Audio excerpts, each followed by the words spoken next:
आजम खां और उनके बेटे अब्दुल्ला आजम नवंबर से रामपुर जेल में 2 पैन कार्ड मामले में 7 साल की सजा काट रहे। आजम खां की भाभी और अब्दुल्ला आजम की चाची या ताई कहें, उनका निधन हो गया। आज जनाजे में शामिल होना था उनको। 4 घंटे की मोहलत मांगी थी, 4 घंटे की, लेकिन वो याचिका खारिज कर दी गई और ना अब्दुल्ला आजम ना आजम खां वो जनाजे नमाज में नहीं शामिल हो पाए। इस पर क्या कहना था, सुनिए आजम खां के वकील काशिफ खान का। काशिफ कामरान का एडवोकेट हूँ, मैं समाजवादी पार्टी का चुनाव प्रतिनिधि भी हूँ।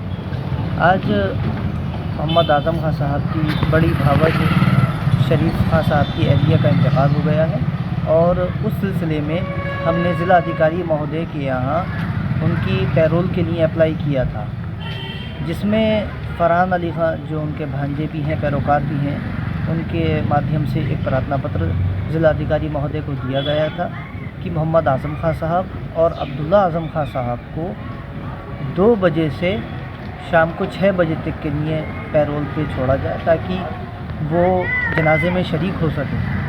जबकि जेल की दीवार का सिर्फ फ़र्क है, बाहर सड़क पे नमाज अदा हुई है और एक दीवार का फासला था। लेकिन बड़ा अनफॉर्चुनेट है ये कि ज़िला अधिकारी महोदय ने उसको ग्रांट नहीं किया एप्लीकेशन को और एप्लीकेशन कैंसिल कर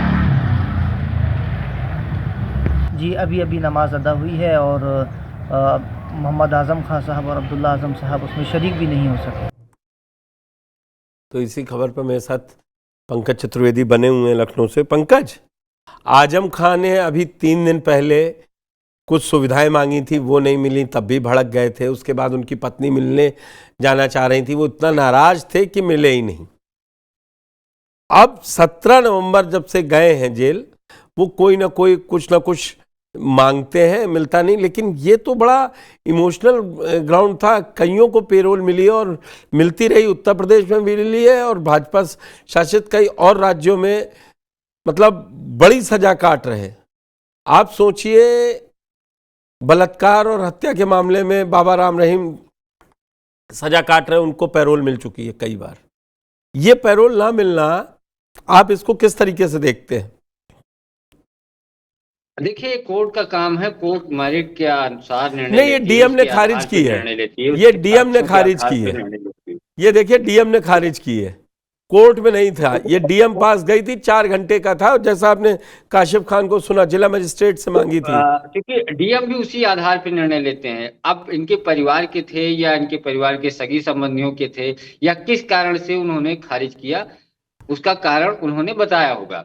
लेकिन इससे पहले भी आपने कई सारे नेताओं को देखा होगा कि ये तो चलो घर में मौत का मामला है, मृत्यु का मामला है, इससे पहले किसी के यहाँ शादी हो रही है और जघन्य अपराध में जो जेल में रहते हैं उनको दी जाती है और ये डीएम स्तर पर निर्णय लिया जा सकता है। बहुत सारे लोग हाई कोर्ट से भी लेकर के आते हैं, अगर उनको लंबा मतलब समय कोई डेडलाइन है तो हाई कोर्ट तक जाते हैं। लेकिन ये डीएम लेते हैं, शासन स्तर पे भी निर्णय लिए जाते हैं, लेकिन ये अक्सर सत्ता पक्ष के साथ होता है। इससे पहले समाजवादी पार्टी जब सत्ता में थी तो जो उनके विधायक या नेता लोग थे तो उनके साथ भी ऐसे होता था।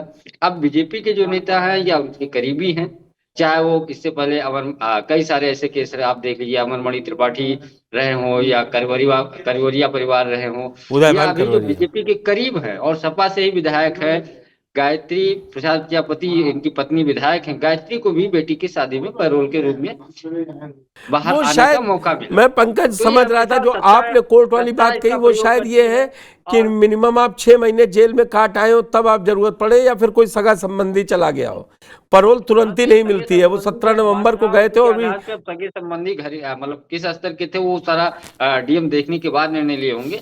लेकिन इस तरीके से जो लोग जघन्य अपराधों में भी रहे हैं या जिनको सजा हो गई है आजीवन कारावास या 10 या 20 साल, उनको भी मौके मिले हैं। लेकिन अगर चाहते तो दे सकते थे, ये भी था, चाहते तो दे सकते थे। तो अपने स्तर पे उन्होंने किस आधार पे उसको खारिज किया, ये ऑर्डर आने के बाद चीजें स्पष्ट होंगी। लेकिन इस तरीके के मामलों में अक्सर लोग सहानुभूति के आधार पे, मानवीय आधार पे उनको 2-4 घंटे 1-2 दिन के लिए मोहलत या बाहर आने का मौका देते हैं। बाकायदा जी। पुलिस कस्टडी जो जेल जी। पुलिस होती है वो उनको लेकर के आती है। जी और जी उन्होंने 4 घंटे के लिए मांगी थी, तो इस पे विचार किस आधार पे नहीं किया गया, ये आदेश आने के बाद चीजें स्पष्ट हो क्या गई। इस लेकिन पे ऐसे आप उत्तर सियासत प्रदेश होते बहुत देख सारे रहे हैं? मामले।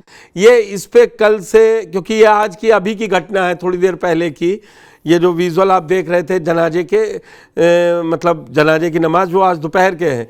अब इस पे समाजवादी पार्टी अगर एक्शन लेती है तब है, नहीं तो फिर वही चंद्रशेखर और मायावती कहेंगे कि आजम को अकेला छोड़ दिया है। अभी इसमें सियासत बाकी है कि या इसको इतने पर ही छोड़ दिया जाए कि डीएम ने कानूनी तौर पर जो सही था वो रास्ता अख्तियार किया। नहीं, सपा के जो समाजवादी पार्टी के राष्ट्रीय अध्यक्ष हैं, वो हो सकता है बयान भी जारी करें या सोशल मीडिया पे चीजें पोस्ट करें, उससे आगे वो नहीं जाते हैं। हाँ, अभी पार्लियामेंट हाउस चल रहा है, लोकसभा चल रहा है, तो वहां भी बयान दे सकते हैं। लेकिन इसके लिए कोई विशेष तौर पे प्रेस कॉन्फ्रेंस या इस तरीके की चीजें मुझे नहीं लगती है। नहीं, लेकिन बाकी सियासत, समाजवादी बाकी समाजवादी पार्टी पर ये अटैक, मैं जो कह रहा हूं, बाकी समाजवादी पार्टी को मुद्दा बनाने की कोशिश जरूर करेगी और कई सारे उदाहरण भी पेश करेगी कि इनको पैरोल दी गई यहाँ से कई राज्यों की, और आजम साहब के साथ जो अखिलेश यादव जिक्र करते हैं उनके साथ क्या किया गया, तो जरूर सरकार को घेरने या जिलाधिकारी को घेरने की कोशिश करेंगे। ठीक है पंकज, आपने सारी जानकारी दी।